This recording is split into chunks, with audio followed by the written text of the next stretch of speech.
South India shopping mall, the wedding మంత్ర, సరికొత్త wedding collection, south India shopping mall.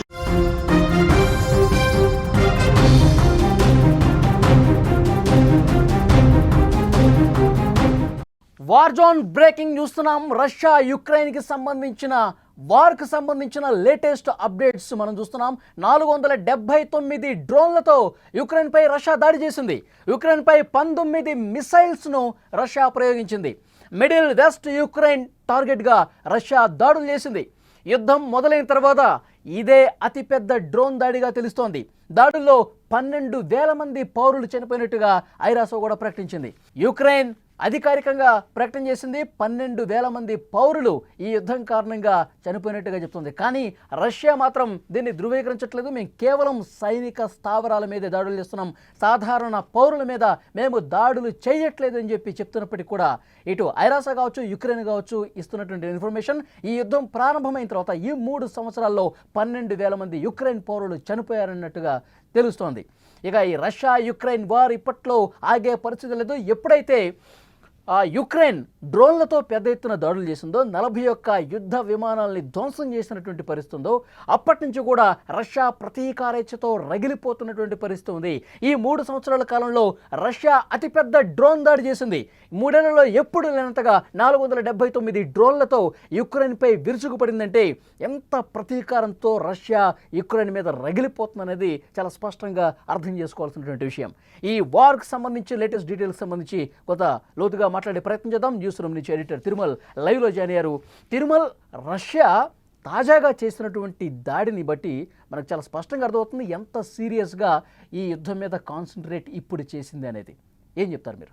వలి 2 కనిపిస్తున్నాయి. Putin ఆలోచనల్లో 2 స్పష్టంగా కనిపిస్తున్నాయి. గడిచిన 3 రోజులుగా చూస్తుంటే ఇవాళ సోమవారం, ఇవాళ కూడా రష్యా 479 డ్రోన్లు, 19 మిసైల్ని ఉక్రెయిన్ పైకి పంపించింది. ఉక్రెయిన్ పై పంపించడం వల్ల వాటిని ఉక్రెయిన్ సమర్థవంతంగా తిప్పికొట్టామని చెప్తుంది. దాదాపు 460 డ్రోన్లని, బాంబులు మోసుకొచ్చిన డ్రోన్లని నేలకూల్చాం, 19 మిసైల్స్ని కూడా నేలకూల్చామని ఉక్రెయిన్ ప్రకటించింది కొద్దిసేపటి క్రితమే. అల్జజీరా ఈ వార్తని ఇప్పుడే రిపోర్ట్ చేసింది. ఒక రకంగా చూస్తే రష్యా 2 కోణాల్లో కనిపిస్తుంది. ఒకటి, మానవతా దృక్పథంతో కూడా రష్యా కనిపిస్తుంది. మొన్న జూన్ 2వ తేదీన ఇస్తాంబూల్లో జరిగిన చర్చల్లో ఒక ఒప్పందం కుదిరింది. ఏంటంటే యుద్ధ ఖైదీలని పరస్పరం ఎక్స్చేంజ్ చేసుకుందాం.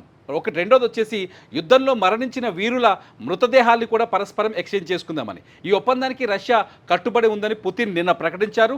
ఇవాళ ఉదయాన్నే ఆ డెడ్ బాడీస్ కావచ్చు, యుద్ధ ఖైదీలు, గాయపడ్డ యుద్ధ ఖైదీలని తీసుకొచ్చి బార్డర్ దగ్గర ఎక్స్చేంజ్ కోసం ప్రయత్నాలు చేశారు. అయితే కొంత ఎక్స్చేంజ్ జరిగింది, జరగలేదని కాదు. ఇటు ఎక్స్చేంజ్ ఉదయం అయితే జరిగింది.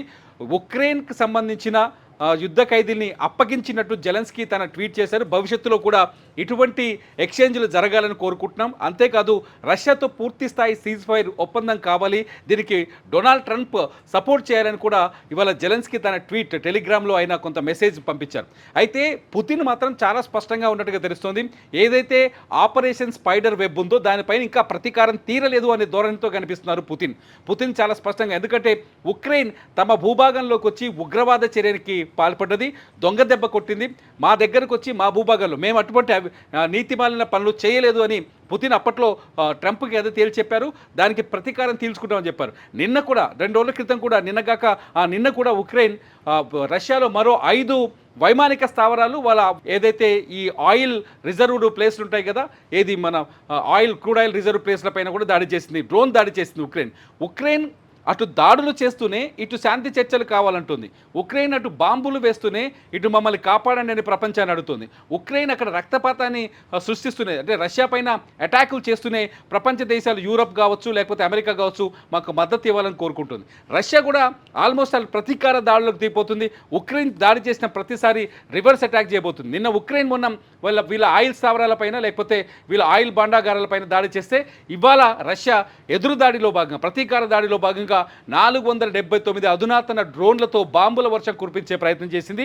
దీన్ని ఉక్రెయిన్ డిఫెండ్ చేయగలిగింది, ఆపగలిగింది. కానీ చాలా స్పష్టంగా రష్యా ఒక మెసేజ్ ఇస్తుంది ప్రపంచానికి. ఏంటంటే ఉక్రెయిన్ చేస్తున్న ఈ పనుల్ని ఆపాలి. ముందు ఉక్రెయిన్ దొంగ దెబ్బ కొట్టే ప్రయత్నాన్ని ఆపినప్పుడే చర్చల వైపు కానీ ఇంకో వైపు కానీ వెళ్ళే అవకాశం ఉన్నట్టుగా రష్యా భావిస్తున్నది. ఎప్పుడైతే శాంతి చర్చలు జరిపి 3 సంవత్సరాల కాలంగా జరుగుతున్న యుద్ధానికి ఎంతో కొంత ఎండ్ కార్డు పడే ఆలోచనలో ఉన్న సమయంలోనే ఆ శాంతి చర్చలకు ఒక్కరోజు ముందే అతిపెద్ద డ్రోన్ల దాడి చేసింది యుక్రెయిన్. సో ఇప్పుడు అందుకే ప్రతీకారంతో రగిలిపోతుంది. ప్రస్తుతం జరుగుతున్న పరిణామాలు చూస్తే శాంతి చర్చలు ఇప్పట్లో ఉండవు అని భావించాల్సిన అవసరం ఉందా? ప్రతీకారం పూర్తిగా తీర్చుకున్న తర్వాతే శాంతి చర్చలు జరపాలన్న ఆలోచనలో పుతిన్ ఉన్నారా? ఎట్లా అర్థం చేసుకోవాలి? పుతిన్ ధోరణి అదే, రెండవ ధోరణిలో అదే చెప్తుంది. పుతిన్ ఏదైతే చెప్పాడో జూన్ 2వ తేదీన జరిగిన ఒప్పందం ప్రకారం మేము ఎక్స్చేంజ్కి వచ్చాము, ఎక్స్చేంజ్ చేసుకున్నాం ఇవాళ చెప్తున్నారు. పుతిన్ మానవతా ధోరణిలో చాలా స్పష్టంగా కనిపిస్తున్నాడు. కానీ జెలెన్స్కీ ఏం చెప్తున్నాడంటే మొత్తం 2022 నుంచి ఇప్పటి వరకు రష్యా మా సివిలియన్స్ని దాదాపు 12,000 మంది అమాయకమైన మా ఉక్రెయిన్ పౌరులని చంపేసింది. రష్యాని బదనాం చేసే ప్రయత్నం చేస్తున్నాడు జెలెన్స్కీ. ఎందుకంటే యూరోప్ దేశాల మద్దతు ఉంది జెలెన్స్కీకి. అటు బదనాం చేసే ప్రయత్నం చేస్తూనే ఉక్రెయిన్ పైన మళ్ళీ మెరుపు దాడులు చేస్తాడు. ఈసారి రష్యా కూడా అటువంటి ప్రయోగమే చేసింది. నిన్న వచ్చిన డ్రోన్స్ అంటే సోమవారం అంటే ఆదివారం అర్ధరాత్రి వచ్చిన ఈ డ్రోన్స్ అన్నీ అని చెప్పేసి రష్యా కూడా ధృవీకరించింది. రష్యా చాలా స్పష్టంగా చెప్పింది ఉక్రెయిన్ పైన దాడికి మేము డ్రోన్లను పంపించామని. ఉక్రెయిన్ కూడా దాన్ని ధృవీకరించింది, మేము పడగొట్టామని చెప్పేసి. మొత్తానికైతే వార్ నడుస్తుంది. పుతిన్ బిహేవియర్లో కొంత శాంతియుతమైన పరిస్థితులు కనిపిస్తున్నట్టుగా ప్రపంచ విశ్లేషకులు చెప్తున్నారు. పుతిన్ ఒకవేళ శాంతించకపోయి ఉంటే ఇస్తాంబుల్లో చర్చలకు వచ్చేవారు కాదు అని. కానీ ఉక్రెయిన్ జూన్ 2వ తేదీన ఇస్తాంబుల్లో శాంతి చర్చ, ఆ రోజు సీజ్ ఫైర్ మీద, అత్యంత ముఖ్యమైన సీజ్ ఫైర్ మీద చర్చ జరగాల్సి ఉంది. చర్చకు ముందు రష్యా భూభాగంలోకి వెళ్ళి దాడి చేయడంతో ఆ చర్చలు అప్పటికి డిస్టర్బ్ అయ్యాయి. ఈ చర్చలు ఇప్పట్లో అంటే శాంతి చర్చలు ఇప్పట్లో జరగబోవేమో అని ట్రంప్ కూడా కొంత ఆందోళన వ్యక్తం చేశారు ఎప్పుడు పుతిన్తో మాట్లాడిన తర్వాత. సిచ్యువేషన్ చూస్తుంటే ఇప్పట్లో మళ్ళీ ఎవరో ఒకరు కలగజేసుకోవాల్సిన అవసరం అయితే ఏర్పడుతుంది. యూరప్ దేశాలు కలగజేసుకుంటాయా, మళ్ళీ అమెరికా కలగజేసుకుంటుందా, లేకపోతే చైనా ఇందులోకి వస్తుందా? ఎవరో ఒకరు కలగజేసుకుంటే ఇది మళ్ళీ చర్చల వైపు వెళ్ళే అవకాశం ఉంది.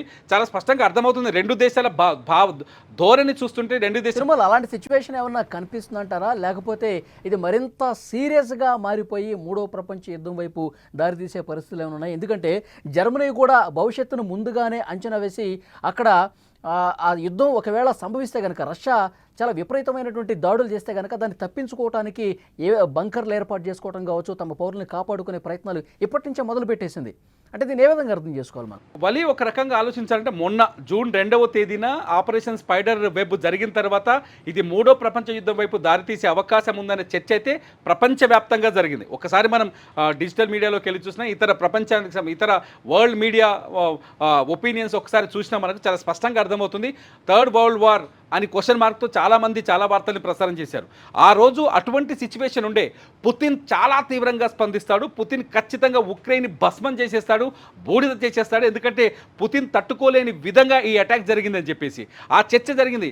అంతేకాదు పుతిన్ ఖచ్చితంగా ఆటం బాంబ్ అంటే అణుబాంబు వేస్తాడు, ఉక్రెయిన్ పైన అణుదాడి చేయబోతున్నాడు అనే చర్చ జరిగింది. ఒకవేళ అదే జరిగి ఉంటే, ఆ రోజు రివెంజ్ ఆ స్థాయిలో ఉండి ఉంటే, పుతిన్ ఆ స్థాయిలో రివెంజ్ తీసుకుని ఉంటే, అణుదాడి చేయటమో లేకపోతే భయంకరమైన మిసైల్స్ని ప్రయోగించడమో లేకపోతే ఉక్రెయిన్కి దమ్మాడకుండా అటాక్ చేయడమో ఇదే జరిగి ఉంటే ఇది ఖచ్చితంగా మూడో ప్రపంచ యుద్ధం వైపు అడుగులు వేసే అవకాశం కలిగేదేమో. కానీ ఇప్పుడు సిచ్యువేషన్ అట్లా కొంత శాంతించినట్టుగా కనిపిస్తుంది. ఎప్పుడైతే నార్త్ కొరియా రష్యాకి బాహటంగా మద్దతు ప్రకటించడం, ఇటు యూరప్ దేశాలు ఉక్రెయిన్ వైపు నిలబడ్డామని చెప్పడం, యూరప్ దేశాలు అమెరికా పైన ఈ యుద్ధాన్ని ఆపాలని ఒత్తిడి చేయడం, ఇటువంటి పరిణామాలు చూస్తుంటే యుద్ధం ఎక్కువ రోజులు కొనసాగకుండా కొన్ని ప్రయత్నాలు జరిగే అవకాశం ఉన్నట్టుగా తెలుస్తుంది.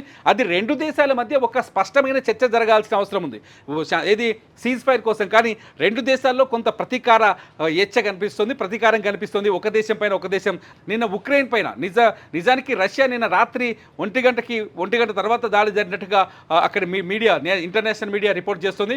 ఉక్రెయిన్ పైన నిన్న దాడి జరగకపోయి ఉంటే రేపు ఇంకో మార్పు కనిపించేది. కానీ ఉక్రెయిన్ కూడా దాడి చేసే ప్రయత్నం చేయొచ్చు. ఇవాళ రాత్రికి మళ్ళీ ఉక్రెయిన్ రష్యా పైన దాడి చేస్తుందనే చర్చ కూడా జరుగుతుంది. ఈ ప్రతీకార దాడులు ఆగితే కానీ వ్యవహారం శాంతి చర్చల వైపు వెళ్ళే అవకాశం లేదు.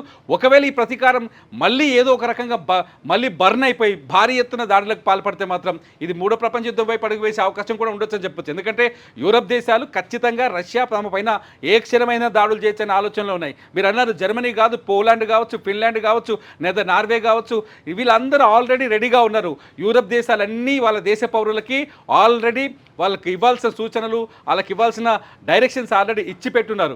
ఒకవేళ ఈ నెల 25, 2024-25లో నాటో సమావేశం ఉంది. ఒకవేళ నాటో సమావేశంలో తీసుకోబోయే నిర్ణయాలు ఎలా ఉంటాయో కూడా చెప్పలేం. ఉక్రెయిన్ని శాంతింపజేద్దామా, రష్యాని శాంతింపజేద్దామా, చర్చలకు ప్రయత్నిద్దామా, లేకపోతే రష్యాని వేసిపడేద్దామా అనే ఆలోచన కూడా ఉండొచ్చేమో. ఒకవేళ నాటో దేశాలు కనుక ఉక్రెయిన్ వైపు నిలబడి మద్దతు ఇస్తే ఖచ్చితంగా ఇది మూడో ప్రపంచ యుద్ధం వైపు అడుగు తీసే అవకాశం లేకపోలేదేమో, అట్లా అనిపిస్తుంది సిచ్యువేషన్ చూస్తే. సో చూద్దాం తిరుమల్, మొత్తానికైతే పరిస్థితులు చాలా సీరియస్గానే కనిపిస్తున్నాయి. ప్రతీకారంతో రష్యా రగిలిపోతూ యుక్రెయిన్ మీద దాడులు చేస్తున్న పరిస్థితుంది. 479 డ్రోన్లతో తాజాగా దాడి చేసిన పరిస్థితి అంటే 19 మిసైల్స్తో 3 సంవత్సరాల కాలంలో యుద్ధం ప్రారంభమైన దగ్గర నుంచి ఇప్పటి వరకు కూడా ఈ స్థాయిలో ఇంత భీకరమైనటువంటి దాడి రష్యా నుంచి రాలేదు అంటే గనక ఇప్పుడు వచ్చిందంటే గనక యుక్రెయిన్ మీద ప్రతీకారం తీర్చుకుంటోంది. ఈ ప్రతీకారం ఎంతవరకు తీర్చుకుంటుంది, ఆ స్థాయి ఏ వరకు వెళ్ళి సంతృప్తి చెందుతుంది రష్యా అన్నది చూడాలి. అప్పుడు సంతృప్తికరంగా నేను యుక్రెయిన్ని నేను అనుకున్న స్థాయిలో దాడి చేయగలిగాను, నేను ముట్టించగలిగాను అని పుతిన్ భావించినప్పుడు మాత్రమే ఈ దాడులను ఆగితే అప్పుడు శాంతి చర్చలు జరిగే అవకాశం కనిపిస్తుంది. ఈలోపు యుక్రెయిన్ కూడా, మా తిరుమల చెప్పినట్టు యుక్రెయిన్ కూడా మళ్ళీ ఈ ప్రతీకార దాడులు కంటిన్యూ చేస్తే గనక పరిస్థితి మూడో ప్రపంచ యుద్ధం వైపు కూడా తారితీయొచ్చు. ఈ చర్చ కూడా జరుగుతుంది. సో చూద్దాం భవిష్యత్ పరిణామాలు ఎట్లా ఉంటాయన్నది.